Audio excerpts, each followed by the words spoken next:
Life is full of unpredictable events that can have adverse effects on the operations, infrastructure, and workers of a business. There are man-made and natural events that need to be prepared for. Some examples of these include earthquakes, tornadoes, floods, extreme temperatures, fires, hurricanes, and viruses. Creating a plan can be complicated and looks different for every business. The CDC has a webpage linked in the description below that gives useful information for a variety of different emergency situations. We talked with Dr. Elizabeth Ablah about her thoughts on emergency preparedness. We had a F5 tornado hit a town in Kansas called Greensburg, and it leveled the town. Decimated is not accurate. It leveled it.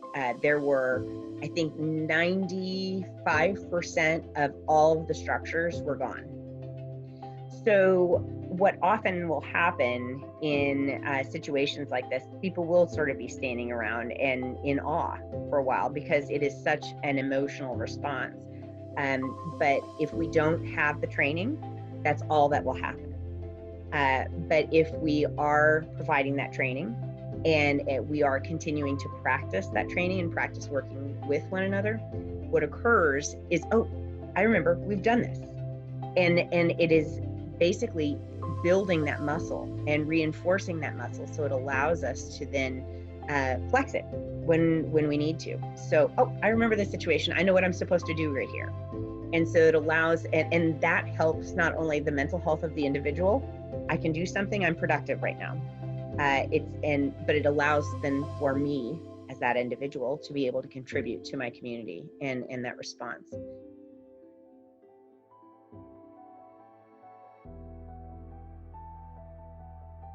Certainly reaching out, in terms of resources and guides that employers and other agencies could use. Certainly the CDC is a great resource. They've got a section probably for a lot of different agencies and organizations, different sectors. Certainly looking at if you have a national association or organization, more than likely they're also looking at different guidance that's specific and tailored to your field. And so starting there, it would be a good starting point. And certainly looking at those documents and guidance and learning how that is applied to your facility.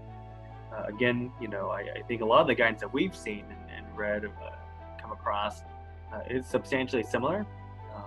But really what it boils down to is putting into practice. Across the board, they're saying health screenings. But what does that look like for your agency? How are you able to do that appropriately and effectively?